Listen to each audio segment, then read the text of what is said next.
மக்களே, இன்னைக்கு நம்ம எங்க வந்திருக்கோம்னு பாத்தீங்கன்னா, அன்பே கடவுள் அறக்கட்டளையோட நிறுவனர் நம்ம டட்லிகா அக்காவை தான் நம்ம இன்னைக்கு இன்டர்வியூ எடுக்க வந்திருக்கோம். இன்னைக்கு வந்து இவ்வளவு பெரிய ஆளா வந்து ஒரு டியூஷன் சென்டர் வச்சிருக்காங்க. சோ வாங்க அவங்க கிட்டே இதை பத்தி கேட்கலாம். ஆரம்பிக்கலாங்களா? சோ ஹாய்க்கா. வணக்கம் ஷாலு, உங்களோட பேசல எனக்கு ரொம்ப சந்தோஷம்.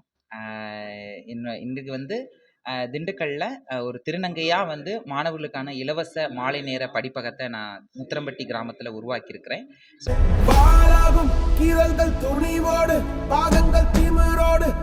இதனுடைய லட்சியம்னு சொல்லலாம். ஏன்னா நான் ரொம்ப வறுமையின் பிடியிலிருந்து வந்த ஒரு பையன் அப்படிங்கிறதுனால இன்னைக்கு நான் திருநங்கை ஆனாலும் எனக்கு கிடைச்ச கல்வி மூலியமா அந்த கல்வியை நான் மற்றவருக்கு உதவணும் அப்படின்னு சொல்லி நான் இந்த படிப்பகத்தை எடுத்துட்டு இருக்கிறேன்.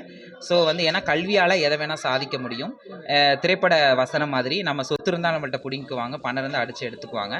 ஆனால் கல்வி இருந்தால் அதை யாராலும் எடுத்துக்க முடியாது. ஸோ கல்வி நமக்கு ஒரு மிகப்பெரிய ஆயுதம். அதனால் அதுக்காக நான் போராடிட்டு இருக்கேன். இன்னும் நிறைய மாணவர்களை என்னுடைய கல்வி மூலம் உயர்த்தலாங்க.